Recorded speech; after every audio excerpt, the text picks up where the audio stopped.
So the first speaker, Professor Dionysia Katelouzou from King's College London, is speaking from online.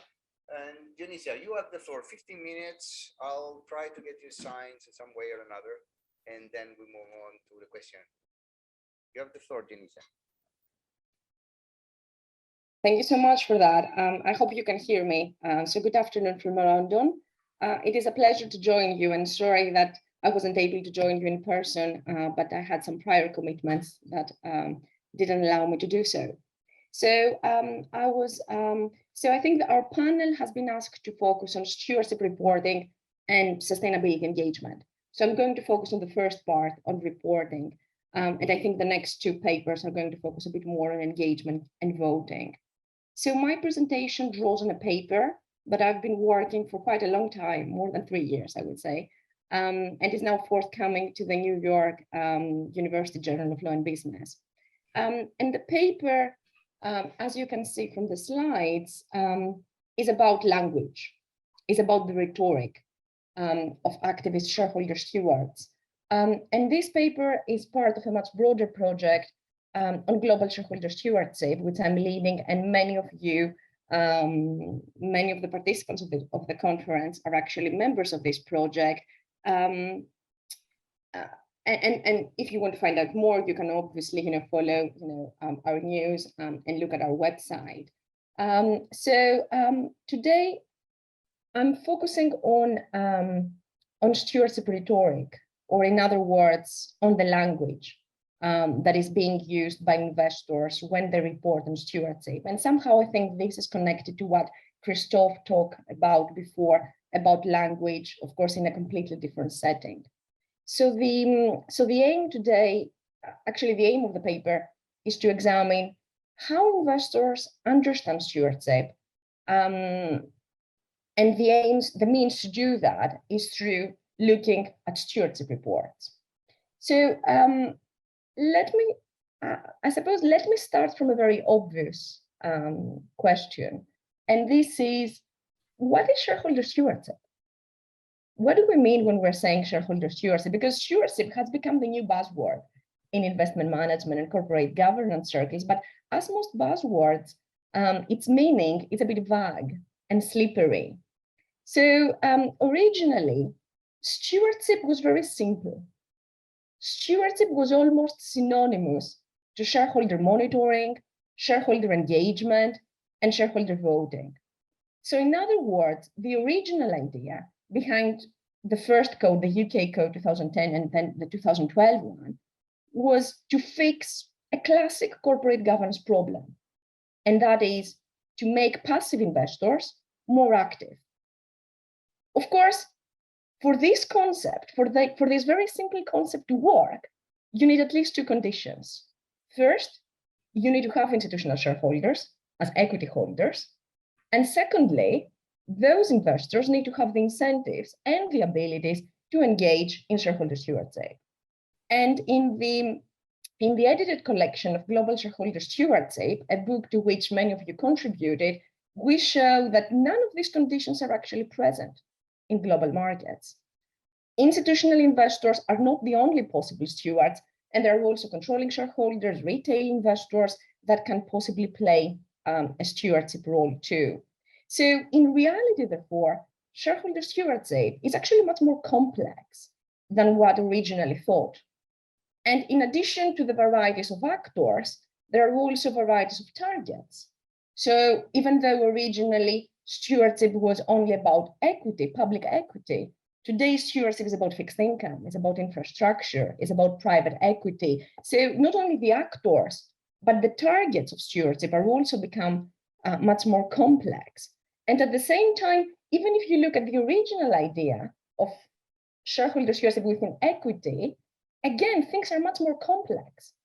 And we can see that there is stewardship at the firm-specific level, at the individual level, and this is what I call in the paper micro-level shareholder stewardship. But there is also stewardship at the industry level or portfolio level, and this is what Professor Gordon, for instance, calls systematic stewardship. And there is also even stewardship at the macro level, in the sense of engaging with policymakers and regulators. So even the levels of stewardship are really complex. And in addition to that, thematically, stewardship also is quite complex, as we have seen today. Originally, it was about governance issues, but increasingly today, investor stewardship is not anymore about fixing governance, but it is becoming more about E and S.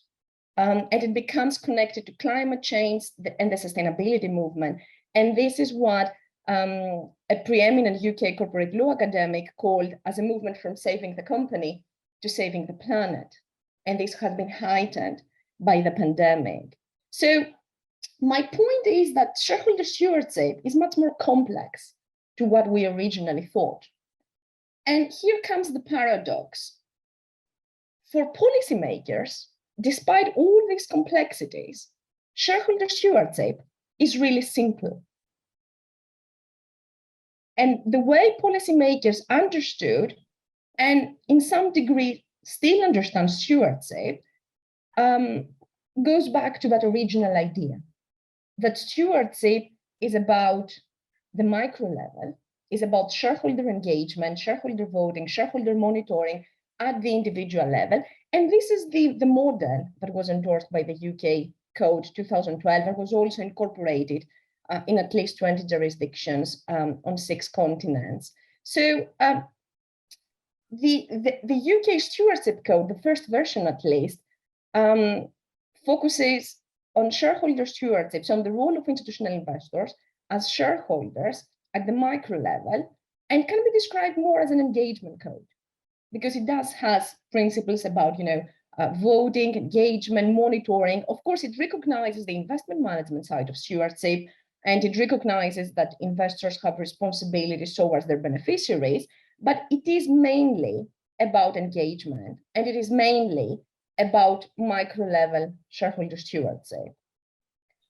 The problem now is that in reality, this simple policy understanding comes into direct contrast to the reality of the investment business models. And this policy model of micro-level shareholder stewardship does not really seem to have the ideal stewards. On the one hand, you have index funds and passive funds, and this has been analyzed extensively in the literature. They are not able to engage in micro-level stewardship. They engage more in portfolio-level stewardship, so more on systematic things. The asset owners themselves cannot really engage in firm-specific stewardship. They deal more indirectly with stewardship.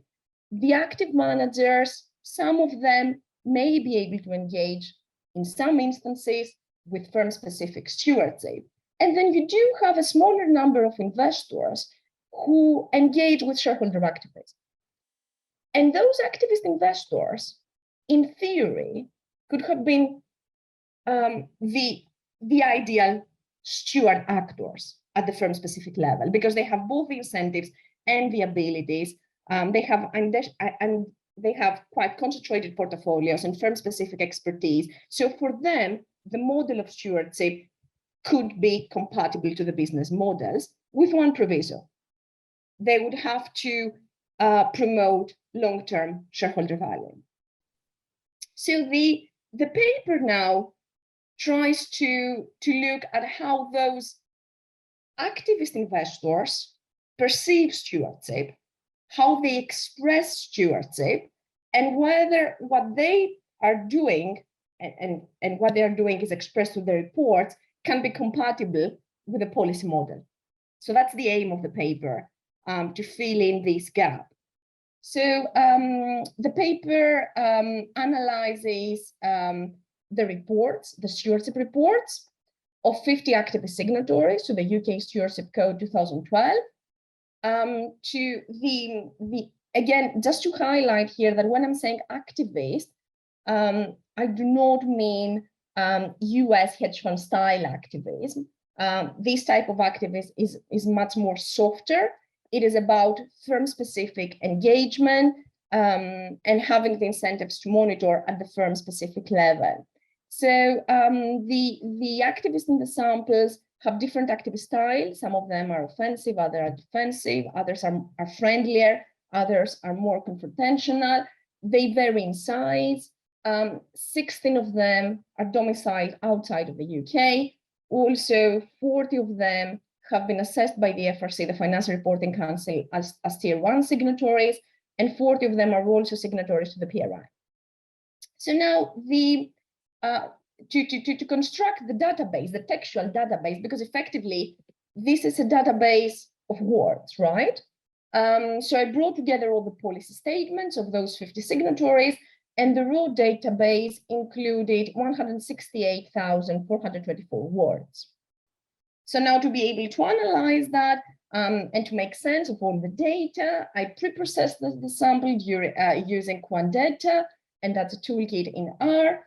And the final corpus is comprised out of 73,207 total tokens. By token, I mean, because the words are pre-processed. So for instance, if you're saying disclosure and disclosed, that's essentially the same token. So this is why there is this difference between words and tokens. So some of the findings, so you can see here, for instance, that if you look at the frequencies of words, you can see that things like voting, for instance, is quite a frequent word, which makes sense because that was the aim of the original code. Also things like engagement or active proxy voting also appears quite high. Responsibility or responsible, this is also a term which appears quite high in the frequencies, as well as ESG and things that have to do with reporting itself. I also looked at bigrams and trigrams, and here, for instance, you can find some examples of the most frequent bigrams. So, for instance, proxy voting, conflicts of interest, or responsible investment. All these appear quite often in the statements. So now the next step was to try to analyze if there are any kind of topics that can be revealed through these statements. I applied structural topic modeling. That's an unsupervised machine learning technique. I'm not going to go into the details. And 5 key topics were identified. The first topic is what I call orthodox stewardship, in the sense that this is the classic idea of stewardship as voting, engagement, but also protecting the clients and conflicts of interest. Because as I said, stewardship is perceived as having both a corporate governance aspect and an investment management aspect. The next most popular topic was about monitoring and engagement, which is not surprising. The next topic, which is quite interesting, was about sustainability and active ownership. And here we can see a sense of responsibility, a sense of psychological ownership. The fourth topic was about proxy voting and ESG teams. And the final topic was about how you govern stewardship within the institution. So again, that's the investment side of stewardship. The next step was to try to understand if there are any covariates that can explain this variety in the topics.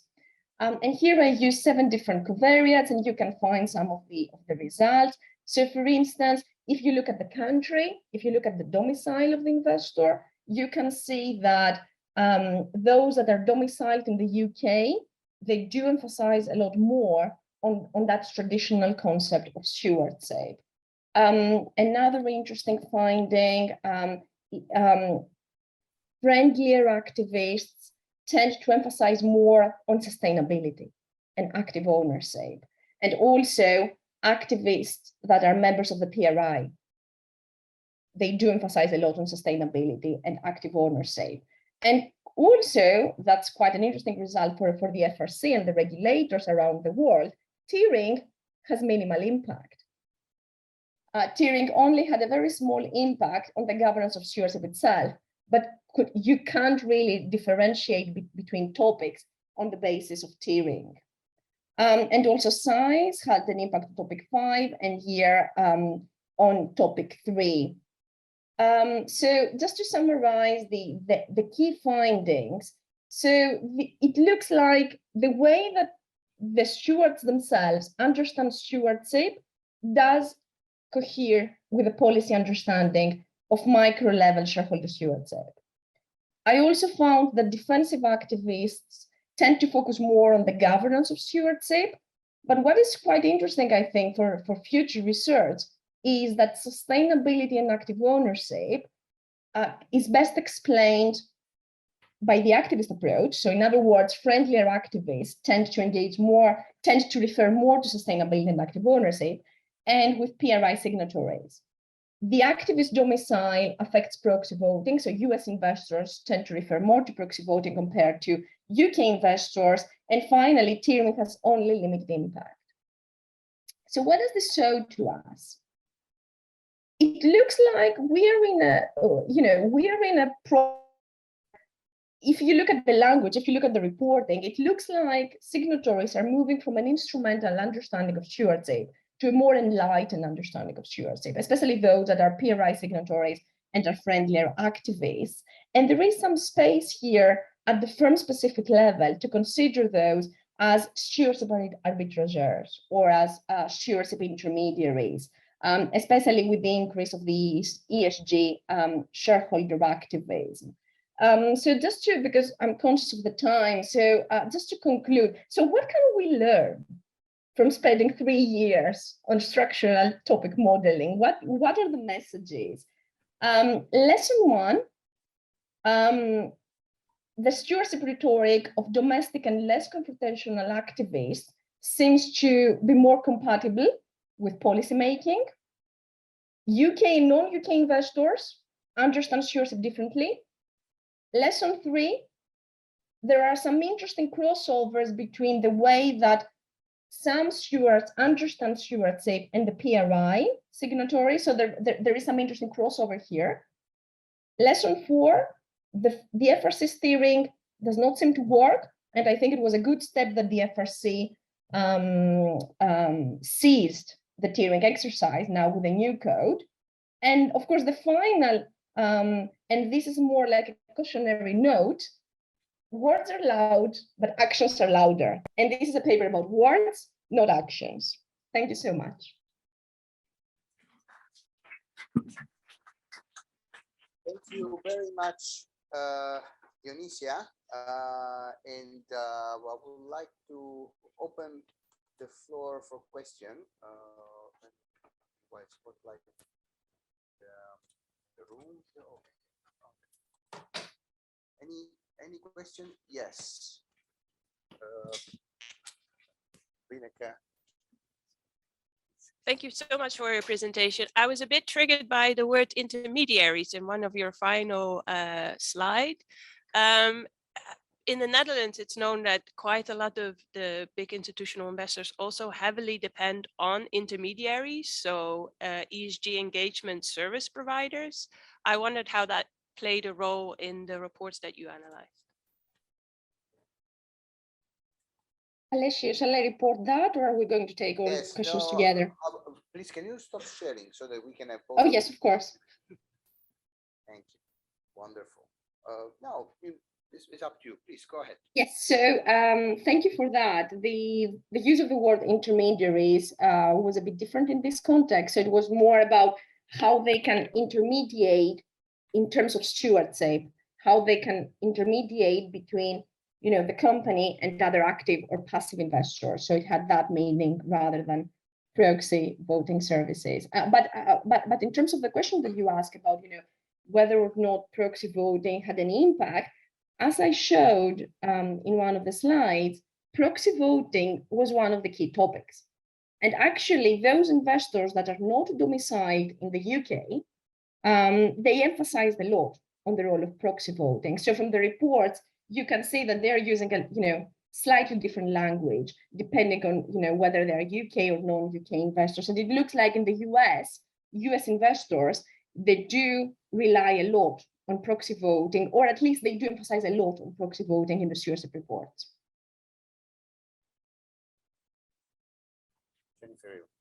Dionysia, hello. Hello, Jennifer. I just wanted to ask you, was there anything particularly surprising when you came to the end of this project that you simply would not have foreseen when you began the project? Were the results in line with, this is an interesting 3-year project to undertake, or did some things really, really surprise you? Thank you so much, Jennifer. I would have to confess that many things surprised me along the way, both methodologically, but also in terms of the results.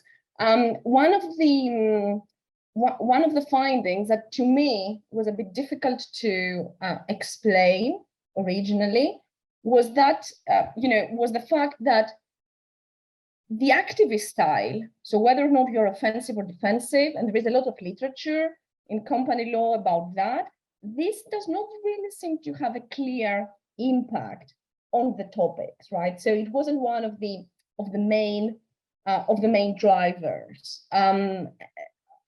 I suppose that, it wasn't surprising to find that the FRC steering exercise is not working. It wasn't surprising to find that, UK, non-UK investors understand shares differently. And I suppose it wasn't surprising to find this correlation between PRI and sustainable investment. So I think it was that activist style that it was a bit surprising at the beginning. But I'm currently working, because this is a subsample, right? This paper only look at those 50 activist signatories. So currently, I'm doing that for the 300 signatories to the previous code and the 180 signatories to the new code. So currently it's 480. So I don't know what I'm going to find. Maybe more surprises are going to be there. Thank you. Any other questions from anything from online? Do we have any other from the audience? Okay, so well, Junicia, we'll move on to the next speaker. Stay with us, and we'll continue on this topic. Absolutely. With Anna Lafarre.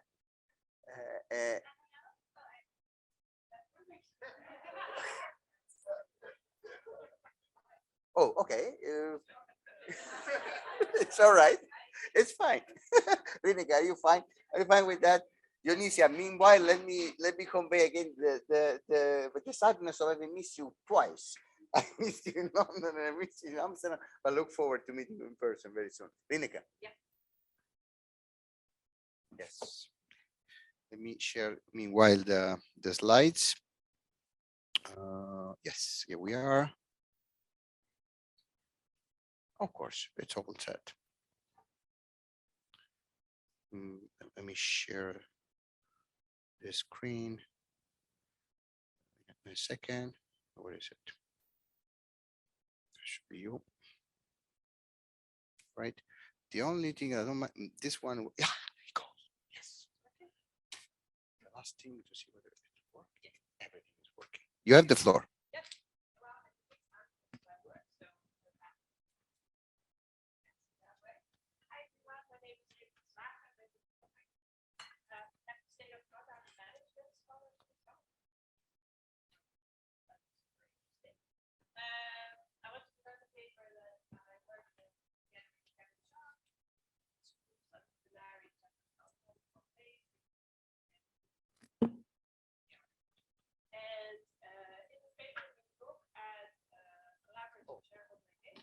Wait a second. It seems that we can. Your mic is on, or is it on? Yeah, it could be. Yeah. No, we do, but it should be on. Can you? It should be. But this one, it should go. Well, anyway. Can you speak now?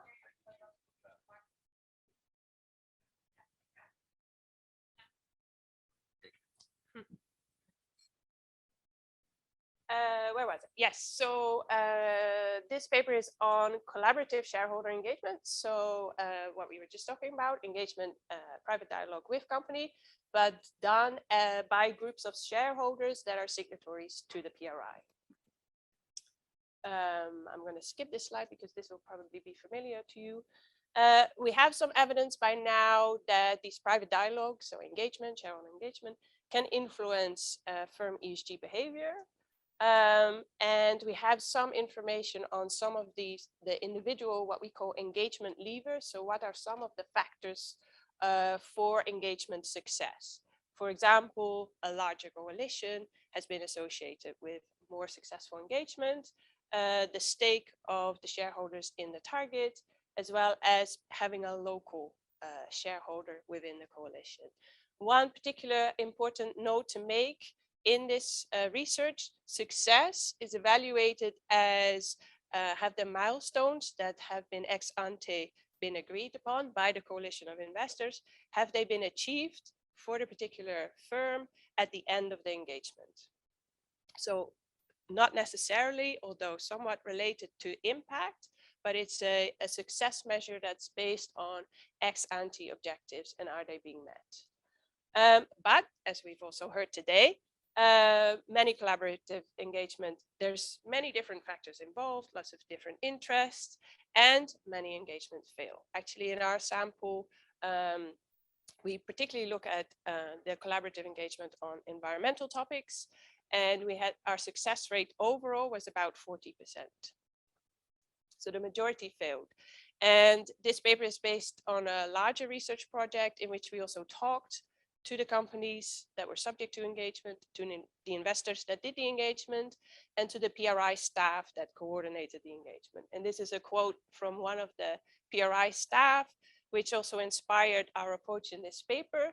It's like you're mixing lots of different things, like in baking, you have lots of good ingredients, but you don't always get a nice apple pie or cake out of it. And this inspired our research question to look at how these different engagement levers can be combined or configured to enable or hinder successful collaborative shareholder engagement. And our short answer is you need to tailor to the target. So you need to tailor to the particular firm characteristics, and you have different combinations of coalition composition levers that you can use for that. So I'll spend a little bit more time explaining that answer. So just to introduce the PRI for those of you that don't know it, it's a UN-sponsored collective initiative.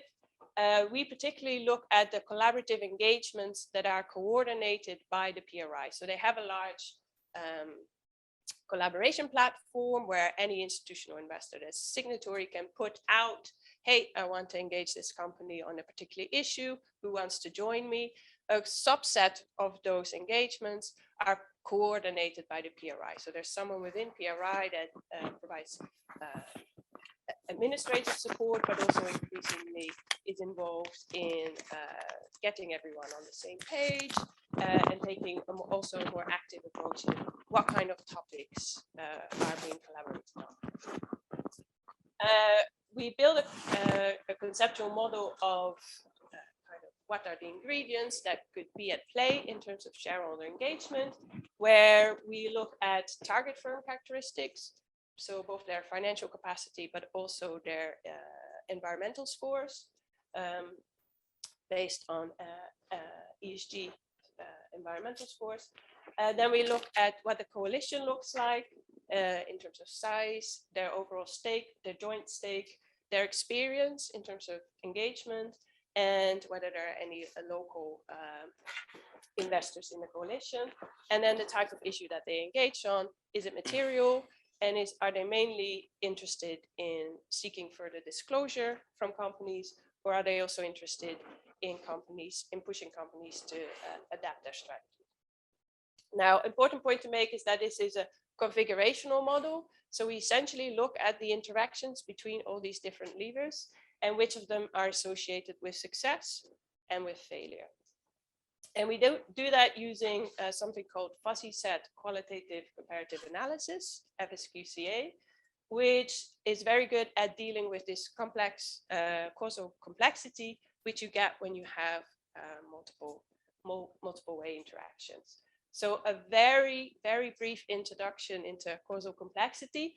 Essentially, it's the idea, firstly, of equifinality, right? There's multiple ways to get to Rome. So there's multiple ways to get to successful engagement or to get a nice cake.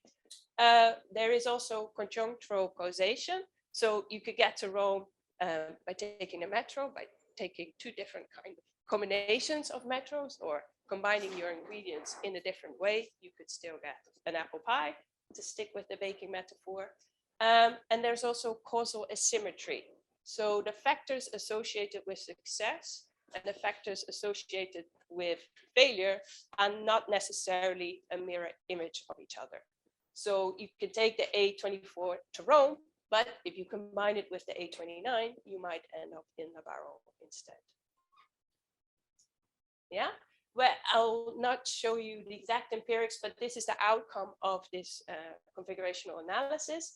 Essentially, we have 4 different configurations or combinations that are associated with success in shareholder engagement. The first one we label trust the expert, because you see that this is a large coalition, but it's also including experienced investors, experienced in shareholder engagement. And they engage with target firms that are fairly receptive in the sense that they have financial capacity, but also good environmental track records. And we go back to the qualitative data that we have, and we make an argument that this experience provides the large coalitions with the knowledge to be able to talk to the company and align their demands with their existing capacity and commitment. Then we have 2 configurations associated with success that include local investors, but in 2 different sets of circumstances. The first one we called localized the common good. So these coalitions include local investors, but they engage companies on non-material issues, common good issues. And the third one also includes local investors, but they engage companies that have limited profitability. I forgot to explain, a black dot in this chart means that the attribute is present. A crossed out dot means that it's not present. And when there is no dot, it means it's a no, it doesn't matter for the configuration. Anyway, I have one configuration associated with success that combines both experienced and local investors within the coalition. And we see that that's successful when they're targeting firms that have mixed receptivity. So they are large, but they're agnostic in terms of their financial capacity and environmental track record. Then QCA also allows you to unpick which configurations are associated with failure, and therefore what can you learn from that? And we see that some of the levers that have been associated with success, when you only use one of them, we call this misbalancing. So for example, only using local access is not enough to achieve success. FSQCA has its shortcomings. You're particularly limited in terms of the number of conditions that you include. And therefore, we also integrated our configurations into a regression model. And we find that 6 out of our 8 configurations that we find that I just presented are significant, and that the effect sizes of this are fairly large. So in summary, I have no idea how I'm doing for time, but I think I'm okay. We come to this no one size fits all solution, right? There's different ways to achieve success in collaborative shareholder engagement. And also there's the idea of not overemphasizing one particular attribute in terms of misbalancing. So it requires strategic choices by investors, not just which companies to target, but also who to collaborate with. And in terms of theoretical contributions, we situate that in the social movement literature and this idea of moving towards a more collaborative perspective on social movement tactics. And what does that mean? Where do you tap into the knowledge to do that kind of collaboration? It doesn't necessarily have to be within the firm and activist collaboration, but it can also mean that you tap into the knowledge of other shareholders when you do that. That was it. Thank you very much. Thank you. Thank you very much. I think you are the first speaker of today, finishing ahead of time. We will have more time for questions. So I saw Hanne first. Well, a lot of questions. So Hanne, and then we move on. to Yeah, the well, thank you, gentleman. Rineke, for your great presentation. Just following up on the expert discussion what we had like just before your presentation, actually. So based on your research, because we heard also about more cooperation that is needed, what would you advise the experts that we have seen earlier today?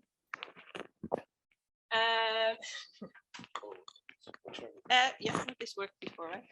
Yeah, that's a very good question. So our main advice is to the PRI in first instance, who also, by the way, initiated this project of, hey, here's our data and come and see whether what we do is successful. In terms of, I guess, the tailor to target message, although it seems fairly simple, right? But to not only look at your engagement objectives, but also to have a very close look at, right, and some of the practitioners here mentioned it already, right, benchmarking, knowing very well where the company stands, and therefore who can you collaborate with to push that company further. So tailoring to target means depending on where the company stands, how can you then tailor your coalition to push that company further? Question there. Yeah. Sorry, the gentleman behind you, Otain. I have so many questions, but I won't ask them all. A quick clarification question. When you say size of investors in coalition, AUM or number of investors? We tried both. This one is AUM. That's really helpful. And the second super quick question, I'm interested that disclosure asks, Yes. if I understood correctly, that in terms of the ask or the engagement issue, one of the things you looked at was whether it was a disclosure ask. And it seems to be what you were saying was a disclosure ask was not a condition for success. Yes.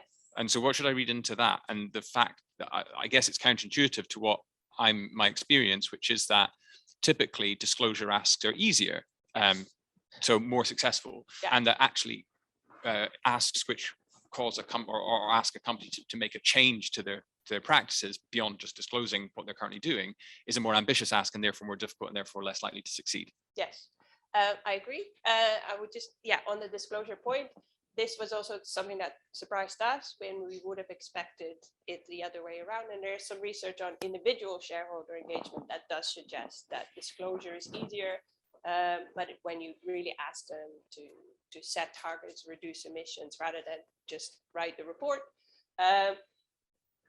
we don't really have, we have some arguments to explain why perhaps disclosure in this instance is actually riskier, right? Because it will then attract more activists, more attention. But it was also a surprising finding for us. Yeah.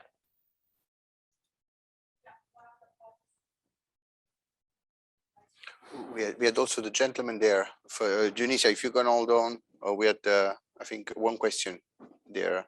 Right? Or otherwise, Dionysia, go ahead. Because I'm not sure who was that. Who was next? Thank you. Thank you. Very fascinating paper. What I was wondering, given the findings of my work and the crossovers between being a PRI signatory and also an activist shareholder steward, I wonder, did you control for stewardship? So did you check, for instance, if there are signatories to a code, not necessarily the UK code, but maybe another code, and whether this had any impact at all on the success? So it's not included in the FSQCA, but in the regression model, we have industry, year, and country effects included as controls. So not necessarily stewardship codes, but we do have country effect, dummies. So do you mean the domicile, right? So by country effect, the domicile of the fund. Okay. It may be interesting, I don't know where you are in the paper, but may be interesting also to check for stewardship in case there is a pattern. Yeah, that's a very good suggestion. Thank you. Great. Let's move on to the next question. We're doing super well with time. Then there's Mark. I have also a question. I'll put myself last. Please go ahead. Thanks. Yeah, very interesting research. definitely checking it out. So what I was wondering, you have a lot of variables in your research, which is great. But what we also see at VBDO with collaborative engagement, that investors, but also companies react differently on different topics. So you said that the research mainly on environmental topics. Yeah. But within environmental topics, there's also a lot of like circular economy, climate, obviously, but also, for example, pollution within that. So did you also categorize different types of topics within the environmental dimension? And did you... No, sample-wise, that doesn't work for the analysis. But you're right that so we've called it environmental topics, but that includes a lot of a focus on carbon emissions, but it also had some water risk topics, for example, in agricultural supply chain, some very specific, sustainable fisheries, and others very much let's, write all the largest companies in the world about their carbon emissions. So that, yes, there is a variation in that. I agree. The way we try to capture some of that variance is also through then, for company by company and issue by issue basis, look at, is this topic material, which doesn't quite get to your point, but yeah, it's capture some of that. Do they really care about it because it's material for them? Exactly. Yeah. Okay. Thanks. Mark Bao had a question, I think. Yeah, thanks a lot. Fascinating to be among academics after 30, no, not 30, but 25 years. Again, so forgive me if my question is not to the point enough, but looking at the 8 criteria, these are all look like all context criteria. Did you also take, like, let's call it simply carrot and stick criteria into account, whether an engagement is successful or not? If there was in the engagement a certain reward, if the company would react to it, or was that outside the? It's a very good point. Our measure of success is based on an evaluation of, is the milestone agreed? And the milestones, of course, are different for each project. And some of them are a fairly binary, we want you to join this initiative, and then success is evaluated when they have joined the initiative. And others are more about, okay, we want you to tell us more about your water risks, and then report about the water, right, and show us your risk management practices, etc. So and that's a bit captured in that disclosure versus change seeking. But we didn't take into account whether then there was a broader conversation about what's the consequence, what's the incentive for you when you comply with our demands. So. Okay. If there aren't questions so far, there was one. Oh, please. No. Go ahead. Thanks. I thought this was fascinating. I'm really interested in the dynamic between the umbrella organization, the PRI, and the individual members. And, what sort of patterns do you see in terms of who initiates? Because recently I was astonished to hear that sometimes hedge funds go to institutional investors and say, we want cover. And to what extent is it individual institutional investors that want the cover of the umbrella organization? Yeah, that has changed. Obviously, when they started in 2008, engagement wasn't as big. And this is only, by the way, a subset of what the PRI does, right? They do engagement, but they also do other activities. Over time, also other collaborative initiatives appeared. We've heard about climate action, PRI is involved, by the way. They have moved a bit more to the front of this collaborative engagement by giving investors a set of topics and then inviting them to collaborate on that. So not depending as much as they did before on an investor saying, I want to collaborate on this particular topic. So driving a little bit more what they are engaged in. And then did you see escalation? typically not within escalation. They agree not to escalate within the collaborative engagement, and some shareholders then escalate. So, for example, move to a shareholder resolution outside of the engagement. But these coalitions include US, European investors, so different approaches to engagement in that sense. Oh, okay, I have you on the line, but as I said, I'm going to abuse my role, and I have a question that was partly answered, but only partly answered. How you measure engagement? But you said that you measure in two ways. Sometimes it's an action, sometimes it's disclosure, and I'm more interested in the success in terms of action, because one of the, you're probably aware of this, I mean, one of the accusations made to prize signatories, there's a lot of greenwashing. There's a paper out there, Gibson and Coder, that actually those signatories are those scoring words in terms of ECGI. So first part of the question is the action that define your success. And the second part is, do you have any success of that kind in the presence of a controlling shareholder? So first part of the question is easier, so start there. So again, success is based on the evaluation of whether the milestone has been achieved. And so if the milestone is the company should join an initiative, this is right, this is observable. For other engagement, it may be usually a benchmark is set at the beginning, sometimes by an external research agency, and then at the end of the engagement. And so it's a count of, okay, this company improved on this many points, but not on others. So how you explain the difference of this, what you just said, with the finding of Gibbs, that paper, Gibson and all, you probably know that. Yeah. Right? I mean, what is the So connection? with us, it's really looking, we have the archives that describe how the investors set the objectives, and then the benchmark outcomes over time, so we can check within their own remit that they set, is this success actually a success? That we don't go into, okay, what are actually, what are their the investors that we investigate, what are they doing in terms of proxy voting?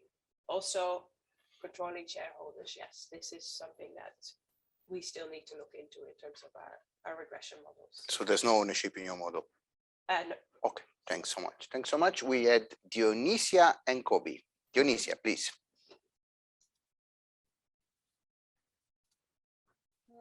Thank you. I would like to follow up on Jennifer's point about the dynamics of engagement between the investors. And also actually to link that with what Alessio just said about Dimson's paper on coordinated engagement. So previous literature shows that when there is an activist as part of that coordinated engagement, it is much more likely for the engagement to be successful. So you need like a leading actor, someone to lead the act. And this is actually something that I could also confirm through the reporting. So it looks like those that are activist stewards, they do act as stewardship intermediaries or stewardship arbitrators, as you notice. So I wonder, is this a pattern that you found, or did you look for that pattern? It was slightly harder for us to look at that pattern. So the way that the PRI engagements now work is that every company gets assigned a lead investor. So he or she is responsible for doing the engagement. And then other investors might just simply, be there in name or sign a letter. That changed, but that became formal kind of later on in the time period that we look at. And so for our sample, we look at environmental engagements. That's not enough to include in our configurational model. When we include that as a control in our regression model, it doesn't change the results. Yeah. Kobe.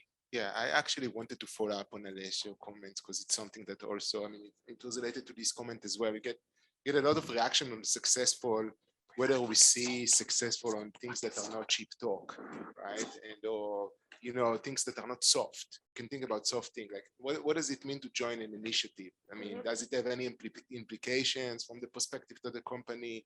Does it mean that they have to, deliver something because they just say, okay, we'll join this initiative. So do you see same with milestones? What exactly are those milestones? It depends on those are what milestone you set, right? So you could evaluate success, but if you set your target pretty low. Exactly. So those are the questions. I mean, do we see, like, do they really change their behavior on the actual action that are more complicated, that are costly from the perspective of management, or do they basically agree on the easy, like they give the easy things that you want more disclosure? Okay, we provide a little bit more disclosure. So that's the question about what success means. Yes, definitely, right. And we do acknowledge that there's a larger question about success. Who sets the milestones? Do the milestones take into account actually stakeholders, right? There's some literature from a human rights perspective that says, well, all these shareholder engagement on human rights, actually, that's not very helpful for people on the ground, right? So the broader question of, is success in shareholder engagement, what's the impact of that in actual, not transgressing or mitigating planetary boundaries? That is still an open question, right? So we limit it to, okay, success is very defined based on the milestones, but that leaves open the question about how and where do you set the milestone? We have time for one question and one answer. If anybody has it, otherwise from online, anything from online? Yes, Giovanni and Giuseppe, actually 2 questions. Well, Giovanni and Giuseppe, let's take one after the other and then you can answer in. No, it's just a question about, maybe it's beyond the scope of your paper in this case, don't worry, but I would like to know whether joining the collective engagement has an impact on the assessment report that the PRI provide at the end of each year for their signatories. I can give a very quick answer. Yes. Because yes, that would be interesting. And no, we didn't take a look at it. Given also the current issues going on with the assessment reports at PRI, this would be very interesting to look at, but we haven't. Very efficient, thank you. Giuseppe. Yeah, so I was wondering whether, I'm not familiar with the method, but whether you consider the counterfactual, so how difficult it is to collaborate on other topics. Right? How would collaboration look like if it's not about, ESG goals or, right? We know that collaboration is complicated, especially, the more people you put together, the more difficult it is. People free ride, they don't keep up with their words. So, can you control for this problem? Do you have a counterfeit? Does the analysis take into account, the general problems that are there with collaboration, or is that irrelevant because of the method? I need to think, probably reflect on this a little bit more. The first inclination would be, okay, so we have pretty much the full sample of collaborations, and for that set of collaborations, right, the configuration suggests that this set of characteristics is also present when success is present. Free riding is definitely an issue that PRI, right, and the team of coordinators has looked at, partly by they also introduced this lead investor idea. So indirectly we look at this, but we not explicitly in the QCA level. Thank you. Thank you very much, Rinke. That was a very exciting discussion. And last but not least, Anne Lafarre, please come to the floor. Which microphone do you prefer? Because this one works, was on mute. Oh, Yeah, it is working. I will give you this one.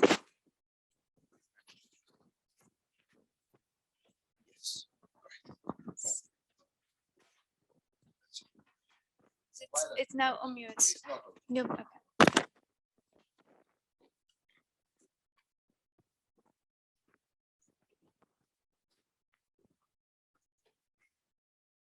Yeah, so maybe first of all, apologies, Alessio, for turning your schedule around. But Suren and I discussed that it would not be nice to have our guest be the last speaker. So I'm actually in between you and your dinner. So I will be a quick speaker today. But of course, I will try to make also everything, well, very clear, I hope, at least for my research.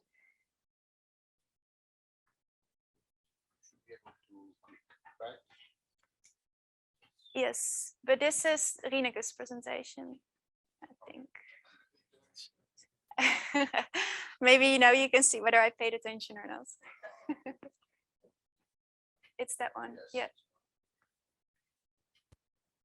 Yeah. Yes, perfect. So as a final presentation of today, I'm going to, yes. Go ahead. Going to talk about voting. So I think that it was a couple of times mentioned today that also investors should do things that matter, take real action. And I feel that still voting is one of the things that they can take real action with. So that was the idea behind this research. So I'm answering the question, or at least I try to answer the question, do institutional investors vote responsibly?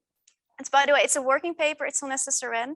And I first decided to already publish it, but now I thought, well, previously this week, that I actually want to expand it still. So all your remarks, questions, comments are very welcome so that I can integrate it. So the introduction is, first of all, very well known. There's a large focus on responsible investment nowadays. We've seen that today. We heard that from all the associations that are dealing with it.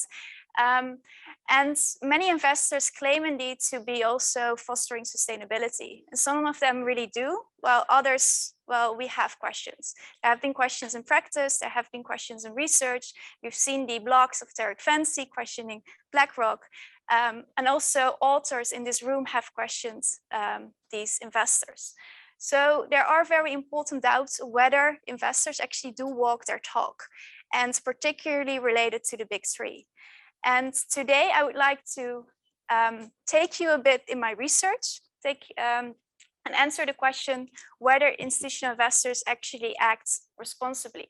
So I try to have a bit more systemic evidence, but of course it adds to the big pile of all different empirical studies that are already out there. So my main findings, based on the W nominate model, which is a model actually used in political science. So many political scientists have used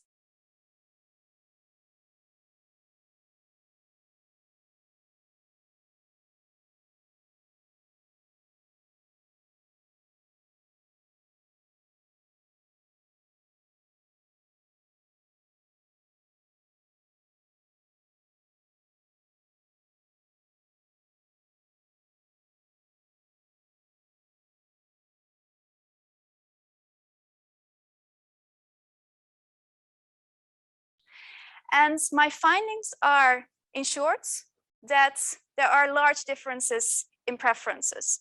You may have guessed that already. Maybe I shouldn't have done this research, because I think also from practice, you know already that, or at least have a feeling that Dutch and European investors are more sustainability minded than the US ones. But still, it's nice to have some systematic evidence for that. And what is also interesting is that there was also a difference between the investor types. So that's a bit what my research found.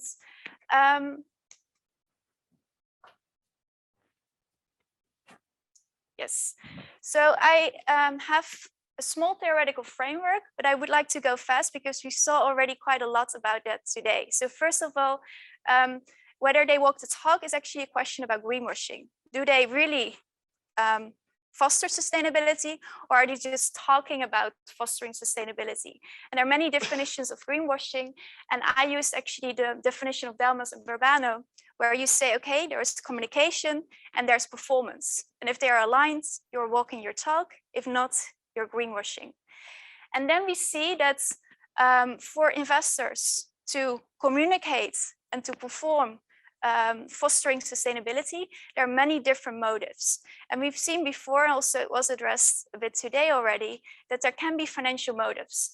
Of course, there's no conclusive literature about whether sustainability or focusing on sustainability would actually foster profits, whether there is this link between firm performance and corporate sustainability. But depending on the preferences of institutional investors, and particularly the expectations, it can be an argument for them to foster sustainability.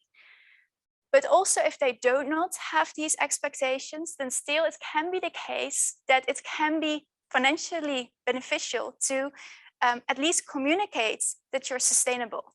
And why is that? Well, I'm one as well, but today there are these millennials that are more sustainability minded and are willing to pay higher fees to well, get their investments in greener directions.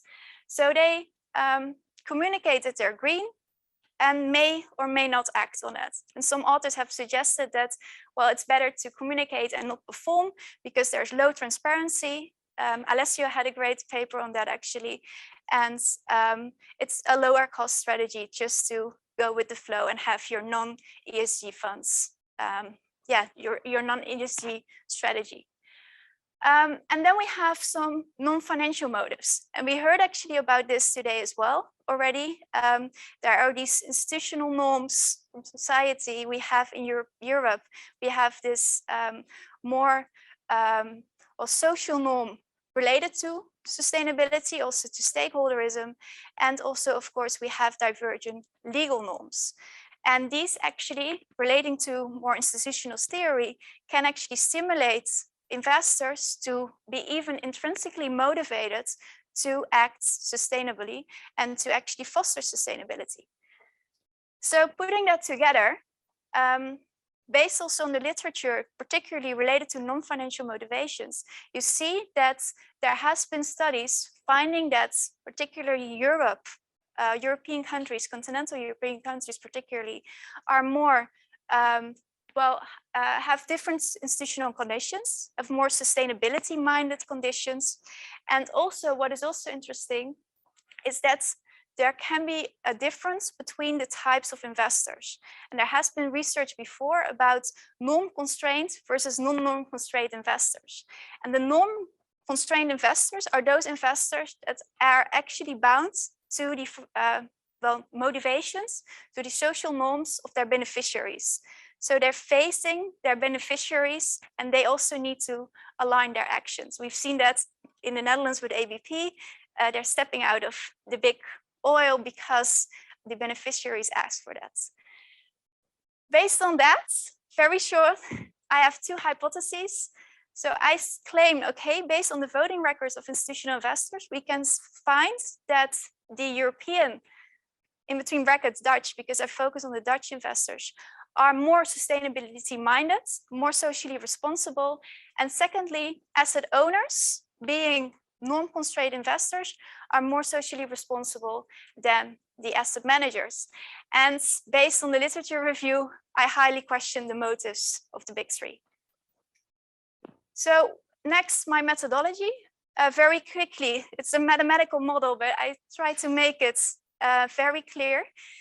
It's a random utility model, and it actually assumes that, so we have institutional investors as voters, and we assume that a vote has a binary outcome. So you approve or you reject, and you assign a utility as a voter to each of the outcome based on your preference. You have a single peak preference, meaning that you either would like to reject, I think this was, by the way, approval or rejection.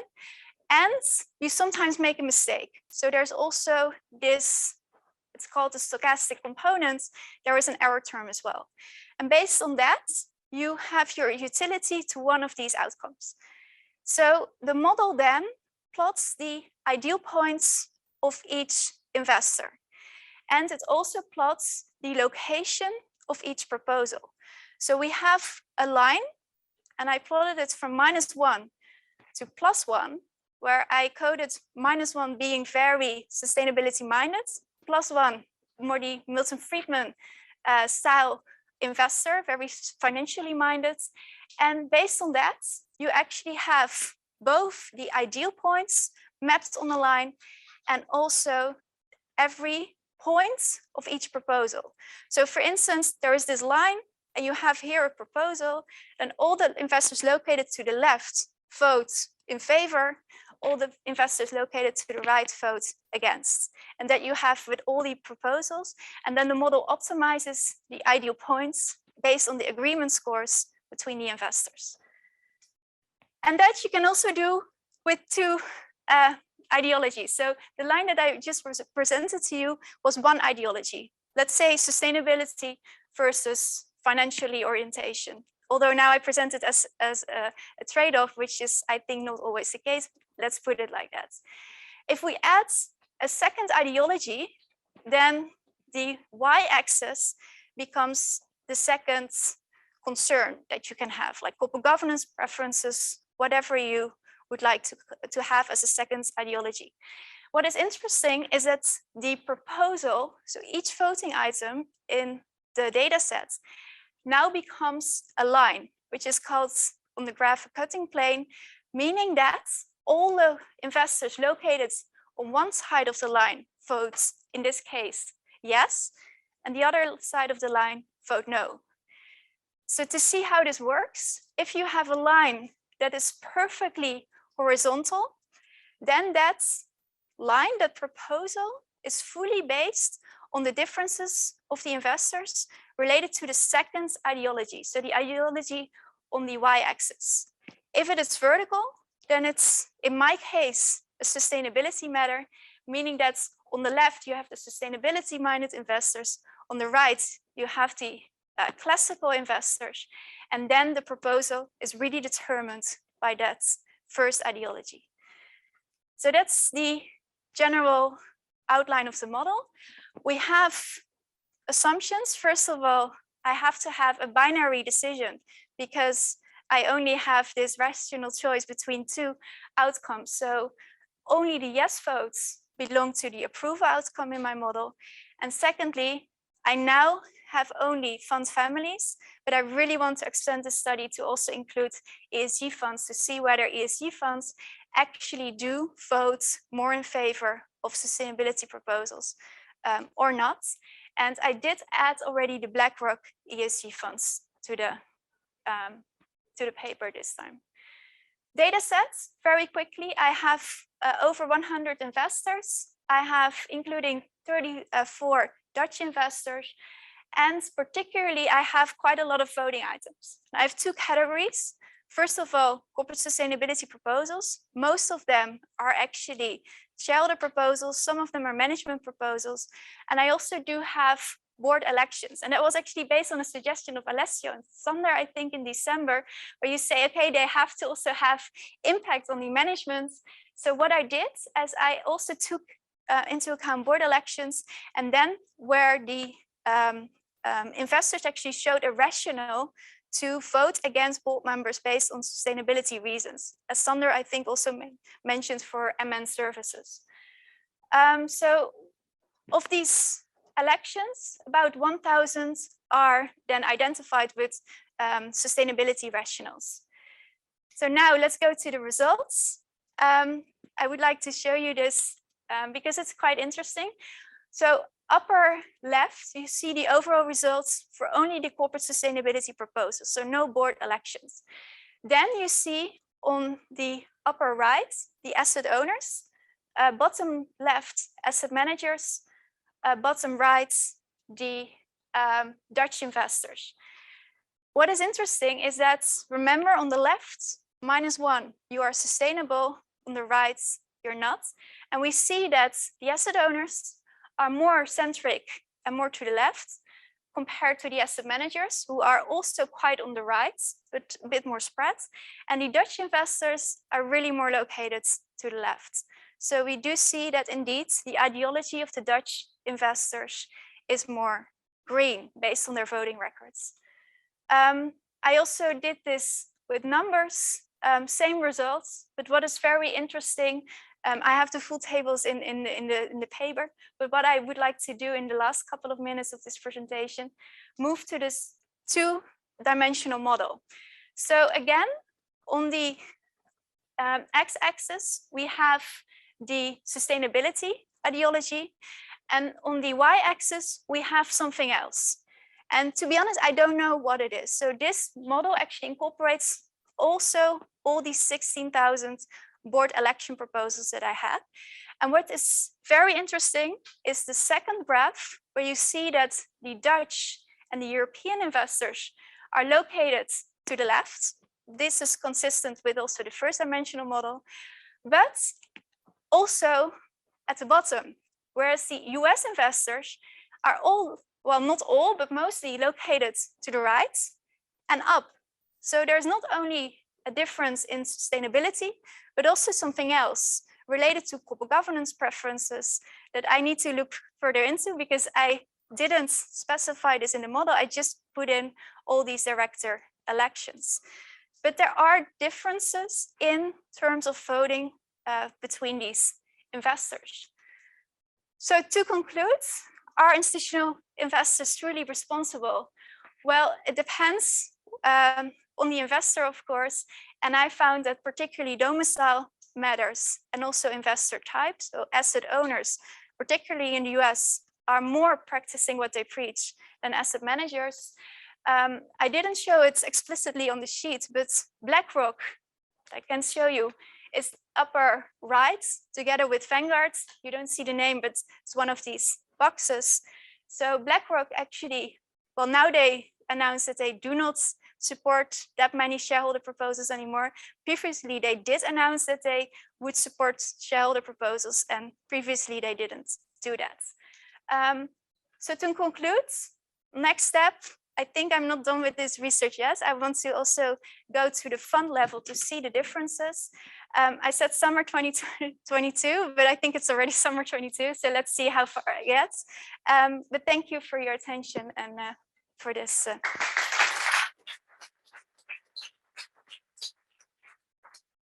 Very much for this brilliant presentation, Anne. I'd like to open the floor for questions. There are already some over there, Giuseppe Del Mattiacci, and then. So if you want to have an idea of impact, I think another measure would also be interesting. That is consistency. So, you know, you could have somebody who on average looks sustainable, but, you know, votes in a non-consistent way. Versus somebody else who's on average as sustainable, but has a more predictive target on certain specific outcomes, right? And maybe you also want to split the sample in two, let's say the sustainable more, you know, above or below the mean, let's say, and see whether the group on the right is more consistently voting more consistently than those on the left, so that they can more easily vote together. Can I show you the sheets or not? Right, so that you know, this. I don't know, you could use different measures of dispersion, but that could give you an idea of how, given the same means, of how effective then voting could be. Yeah, no, I think that's an excellent point. And I was already looking into that a bit, because we have in the model, you have this discretionary element and you have the random error. And you see that particularly if well, but there was this table on the sheet. Oh, great. So you see that you have the standard error. And particularly if you move to the second model, where I include board elections, you see that the standard error becomes bigger. And there you see that it's very hard for institutional investors perhaps to determine when they vote against board members, except for the very sustainability minded ones. So those that were really to the left, like minus 0.99, for instance, they had a very small error term also on the director elections, meaning that they have indeed a consistent, or at least that's my interpretation. They know how to vote, and the model is determined based on the agreement scores. So apparently also the other investors in that area vote more or less the same way, because the error term is very low. We see that if you go more to the US investors that are more to the right of the model, then the error term actually becomes bigger. And you see that, well, at least that's my interpretation, that there are multiple reasons, of course, to vote against board elections, but at the same time that they perhaps struggle when actually votes in favor, when to vote against. So I'm trying to look into that. Yeah, very good. Yeah. Several questions. You were first, then we have two there. Yep, very interesting study, and it has been already mentioned today that sustainability is not kind of I mean, it's a trade-off. Yeah? So sustainability proposals, and I'm thinking about Volkswagen, for example, and they want to electrify the company, but there will be lots of layoffs, and then votes of sustainable vote. So what's good? Laying off people and then saving the planet, or being a little bit more social and slower on the planet saving part. So I was wondering, like, how do you actually include that kind of aspect of sustainability in your thing? Because then you would actually have inconsistencies in voting, because some investors go for social and the others for environmental. No, that's actually an excellent remark, and I do have the different voting item categories. I didn't show it, but I did some subsamples for climate, but I do also have the social categories, and it would be interesting to see whether there is indeed a trade-off. At the same time, the model doesn't evaluate as such the quality of the proposal, but is based on agreement scores. So if shareholders that are sustainability minded, but it's really a low quality proposal, then it's a lopsided proposal and it's kicked out of the model because it's not informative, or at least not showing differences between the shareholders. So that's already captured, the quality based on the agreement scores. But I think that's a very interesting suggestion. I would like to take a further look. I'll give the floor to Dionysia, who is online, and then move back to the audience. Please, Dionysia. Thank you, Alessio. And very interesting paper, very fascinating paper. One quick point. Do you have any explanations as to why asset owners appear to be more responsible compared to asset managers? And I saw that your standard errors are quite high when it comes to asset owners, asset managers.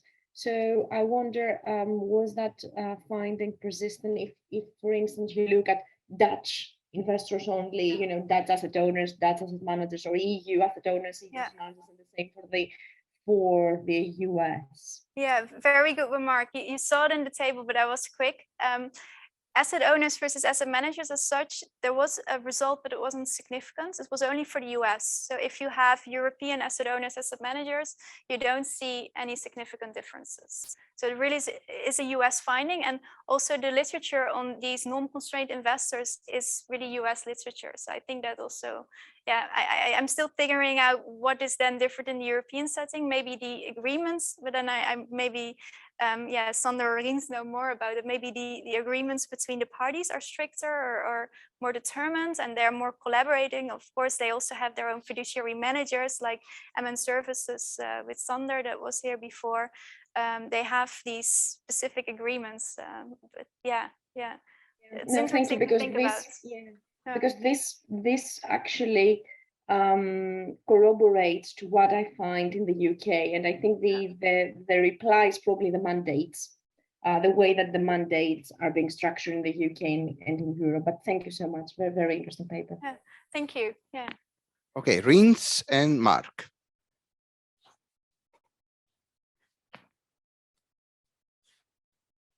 Yes, thank you, and a very interesting paper indeed, Anna. I have two remarks and questions. So if I understand you correctly, the assumption is that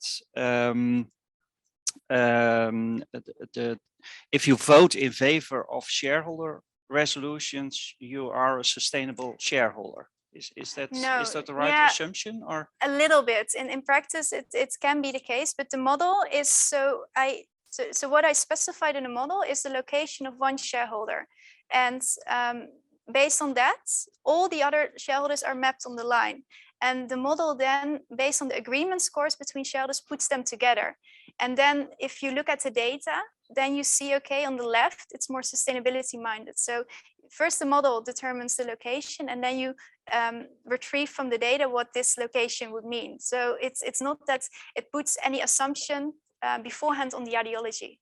That's also why I cannot define the second ideology in the two-dimensional model. So it's not that, because I first thought, okay, let's just count how many times they vote in favor of shareholder proposals, but that doesn't say anything about whether you're sustainability minded, because there can be very flawed shareholder proposals. And the model filters those.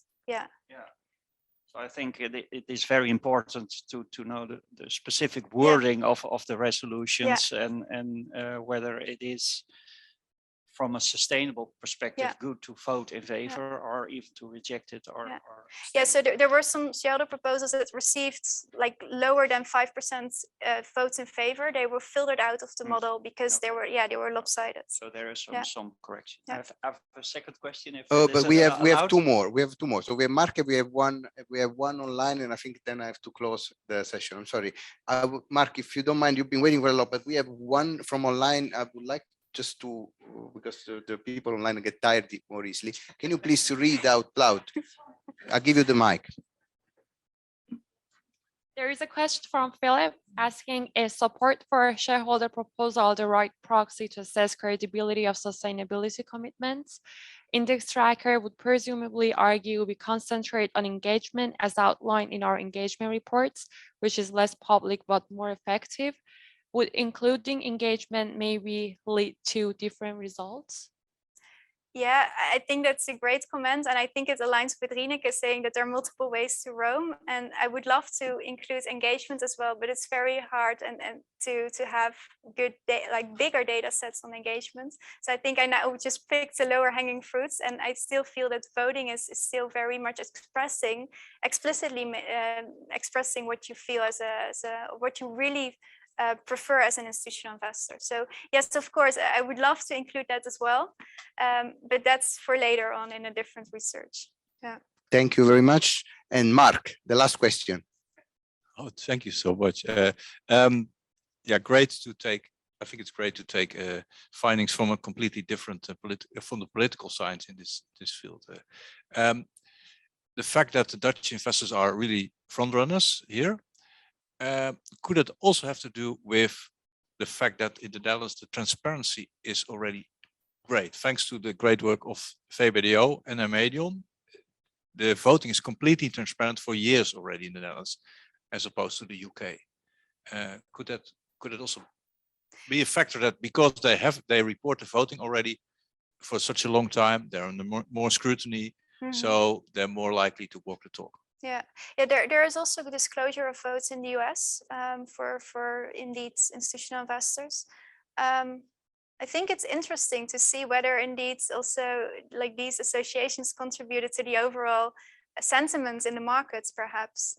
So that would be an interesting hypothesis. I think as such, the transparency, because otherwise I wouldn't be able to get these voting records. They are based on public data. So I think overall, the transparency about voting is generally the same in the US, although I'm not sure whether they're as easily to be found as in the Netherlands, because now you have these dashboards from ISS, which are really, really handy to use. But I think it's a nice hypothesis. I want to look into that. Yeah.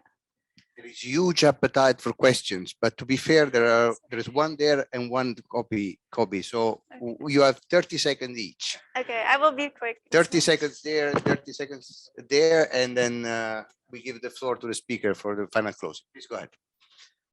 What role do you think compensation structures have with the differences in voting behavior, particularly between the geographic differences as well as institutional versus fund managers?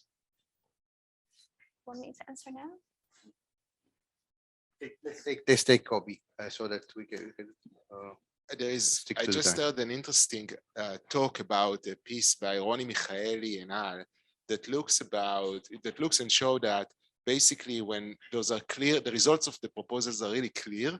So it's going to clear that it's going to pass. So it's clear that it's going to fail. You see much more support by those who are not ESG fans, like the fake. And then when it's a close call, and you can decide what you want to see as a close call, but when it's somewhere between 40 or 60%, those who are not ESG, they don't support. They show that they don't in between, right? If it's high enough, they will support it. If it's low enough, they will oppose. It's in between that's where they get cold feet and they don't vote as. So I think it might be interesting for you. You have the data. You just want to tease out and see what happens in the close calls.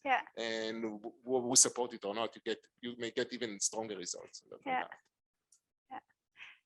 Can I answer? Yes, please. So maybe first, I think it's a really interesting. I saw the paper as well, and I think the model captures it partly because if it's high voting results, then most of the institutional investors that are in the midst are indeed voting in favor, and you see some outliers like backward maybe also voting in favor. So the model already, based on these agreement scores, takes into account the proposal, but I would like to indeed make some subsets of different groups of proposals and see whether there's like in the margin, if you have like a 30% proposal, like follow this, when you had the Shell last year, whether that makes a difference. Yeah, so very good suggestion. I'm going to take that into account. As regards compensation, yeah, I wanted to also include say on pay votes, actually. I think that I still need to do that, also based on the rationale. I don't have anything to say yet about compensation, but I think it's a good thing to link into as well. Maybe it's just a small remark, because I also didn't include the elections for the full sample periods, because my computer couldn't run the matrix because there were too many voting items. So that's, I think I need to talk with Christoph to get another computer, perhaps.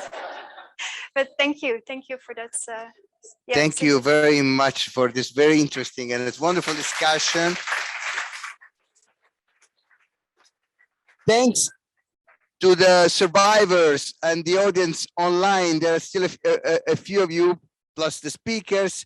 I look forward to seeing you tomorrow. We'll open the connection at 8:45. We'll start at 9. And thanks to the audience in presence, we'll continue over dinner with some of you and look forward to seeing the remainder of you tomorrow morning. It's been a great day. See you tomorrow.